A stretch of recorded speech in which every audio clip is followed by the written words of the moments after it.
Thank you, Al, for that kind introduction. Again, I appreciate having no pressure. I'd like to kick off today's session, I think, with some facts. And I think it's very important that we bring some facts about what you, the marketplace, think about the industry, because this is, in fact, the survey that we did. Before I get started, I just again want to thank Al and CJI for making all this possible, and a special thanks to Global Jet Capital for sponsoring us to put the infrastructure in place to be able to do the survey. So I have much more that I want to present than I'm able to present today, so I'm going to give you some highlights, but hopefully those highlights stimulate some discussion over the next few days. So first of all, I just want to give you a little bit of some stats about who we actually spoke with in the survey, and unlike a lot of surveys that you see are exclusively among business aviation buyers, in fact, this survey was of you, the industry stakeholders. And why that's important to hear the viewpoints of the industry stakeholders is that you're actually driving the business aviation policies and activities that help define and shape the industry for the future. So why not, to kick off a conference like this, to hear what you're thinking as the people who are the opinion leaders. So just in terms of giving you some stats as to who completed the survey, you'll see that we have a good mix of people from different regions, different age groups, which I'll show in a little bit is also important, people's level of business aviation experience, and of course, for recruitment purposes, for future CJI, how many people have attended CJI events in the past. But to be clear, the people invited were those who were part of the CJI community on their database. So I'm going to start off with a discussion a little bit about the optimism in the industry. And I want to make it clear in this slide that I'm not talking about optimism with regards to sales. I'm talking about optimism in terms of perception of the overall outlook for the industry, and no matter whatever shape or form. And in fact, what you see here is that there is, I would say, some cautious optimism. As you can see on the bar chart on the left, the mean score on a scale of 1 to 10 was 7.5, of which 50% of the people surveyed scored 8 to 10, and the other 50% the other way. So that's a good score, but it certainly can be improved. And what's interesting is when you break these statistics down into the mean scores, depending on geography, quite interesting, you'll see that the rest of the world is the most optimistic about the future of business aviation, and Europe the least. And I'm sure over the next few days, there'll be discussions about why that is the case. I might show a little bit of insight based on what you told us in the survey in my next few slides. But certainly, it's encouraging, but certainly there are opportunities to go higher.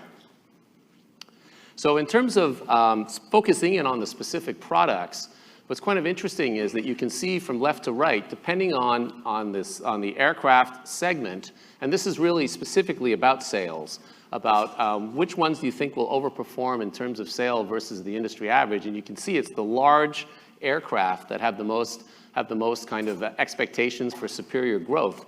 But what's very interesting, though, is if you take those people that scored the overall industry optimism on a scale of 1 to 10, on an 8 to 10, so they're particularly optimistic. Interesting, you'll see by the light blue numbers, they're in fact even more bullish about the large and the ultra long range segments, which is very something interesting, because what it's basically saying is that the success of those segments is driving people's overall optimism level in the industry. So that's a very important thing to keep in mind going forward as those segments progress in the future. So in terms of the rest of the business aviation ecosystem, I'm going to talk about, this is where we get into about how the various products and services being sold in the industry will perform over the next 5 years, whether they're going to exceed expectations or fall below expectations. And basically what you can see is that the things that the industry traditionally has done very well at, and has a track record in, the optimism is very much there, as you can see by the ones on the top there. So charter, fractional ownership, pre-owned sales. However, the more innovative aspects of the industry, which are part of the growth for the future, you yourselves have told us that, in fact, the optimism is a little bit less in these segments. And this is something to work on in terms of the future to get those numbers up. But certainly, one of the overall themes I just wanted to talk about today is that the industry is really good at what it has traditionally done, sell aircraft. In terms of, now coming in terms of business policy, or if you will, industry policy, I also wanted to highlight what you told us as well about where the industry is facing the greatest challenges, or the greatest threats. And those threats relate to things like government taxation, restrictions in taxation, public perception pressure, and so forth. And what's very interesting is that when you compare the viewpoints of the North Americans who did the survey versus those on the international side, you can see that government restrictions and taxations is paramount, and the same as with public pressure, which is actually uniform for everyone. But if you look on the right over there, in terms of environmental concerns, weigh very heavily in the international market. And the same with operational constraints. So really you start to see one of the themes that I'm going to highlight as well is that there's this regional divergence of opinions about where the priorities lie and where the challenges lie. So that's something else to think about as an industry as we make our policies.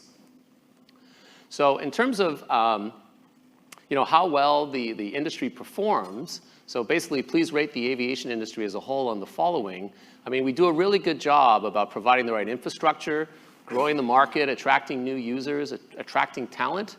But on the parts that are the greatest threats, this is where we have room to improve. So you can actually see that on the greatest threats, we actually need to do the most work to improve what you believe to be at a level sufficient to address the challenges going forward. As you can see by sustainability, fair taxation and government support, and a positive image, which are the bottom three in terms of the ratings that you've given it as an industry. So an important thing about the future is bringing down the level of threat and increasing the level of confidence in our ability to deal with them. So lastly, I just want to close on in terms of data, and there's many more slides that I have, but I just didn't have the time today to show, but we'll share the presentation afterwards with additional information from the survey. But this one's a really interesting one, because this is essentially the business aviation to-do list. And really what it was that we asked respondents to basically say, in the top three, what were your top three prioritized that should be worked upon by the industry and to prioritize? And of course, across the board, government taxation came out as number one. But what's very interesting, in the North American market, where the industry is much more mature, people were looking for greater innovation and ways to reduce cost. Whereas over in Europe, there was a much greater importance and priority around reducing the environmental footprint, and interestingly enough, to improve the business aviation infrastructure. So really what I'm saying is that one size in terms of how the industry prioritize what it's working on, what you ask it to work on, really depends on where you're located. And I think certainly understanding this better and digging in to it to make sure that the right things are in place for the right audiences or the right marketplaces will be very important. So just to very summarize, all these points here I didn't show slides for. As I mentioned, they'd be in the presentation that's going to be forthcoming that you can download. But really just to kind of remind everyone, know that the sky is not falling. There is optimism in the industry. Large and ultra long range aircraft are really a key decider of how we see the industry going forward in terms of its optimism. And certainly the whole idea of that different age groups, different geographies, and people with different levels of experience have different viewpoints about how the industry should go forward. And I didn't have a chance to show it all here, but if you'll see in the other slides, that's very much a theme that came out through the survey. So I promised I would be quick to allow maybe, I don't know, Al, do we have time for a question, given the time we have left? But please come by and see me if you had any questions. I'd be glad to answer them, or ask me now if you'd like. Do we have any questions? Yes, coming to you, Molly. There's seats at the front as well, if anyone at the back.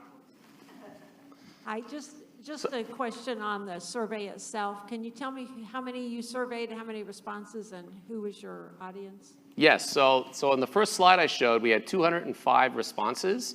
So that's a good statistical size survey. We always want more, but we certainly are in the point where we actually have a proper tabulation. In terms of who was surveyed, it was everyone in the CJI database. So the CJI database is fairly representative of the kind of business aviation stakeholder community. So it's not a database of operators. There are operators in there, but it's more the folks who works at the OEMs, the brokers, the people that are entrepreneurs in the industry and so forth. So it's a stakeholder audience who we surveyed.